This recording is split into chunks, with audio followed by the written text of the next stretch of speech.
Go kotsi fela mme o tshwanetse go ya gae o tswa kwa tirong.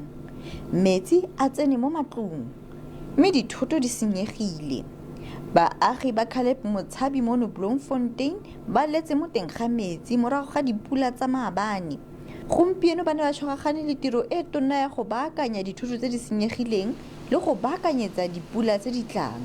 Metsi a tletse ka tlung a santse le hafe kana a tametse go fitlha betheng.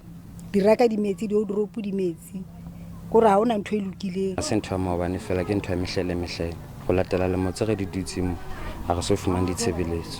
Kwa Phutha Ditšhaba kwa Qwaqwa matlo a fetang 20 a senyegile mme kwa Boshof go senyegile matlo a le 40. People don't want to leave their belongings because due to the fear that when they return to their houses, those belongings will be gone, stolen. Kantoro ya Bolipi ya Bloemfontein ya re ponelopele ya sešweng e bontsha gore pula e lebeletsweng mo dikgaolong tse dintsi tsa Foreisetata ga e ntsi jaaka ya pejana. Pula e a kwa Gauteng, Mpumalanga le Limpopo. Ke Palesa Moeti, SABC News, Bloemfontein.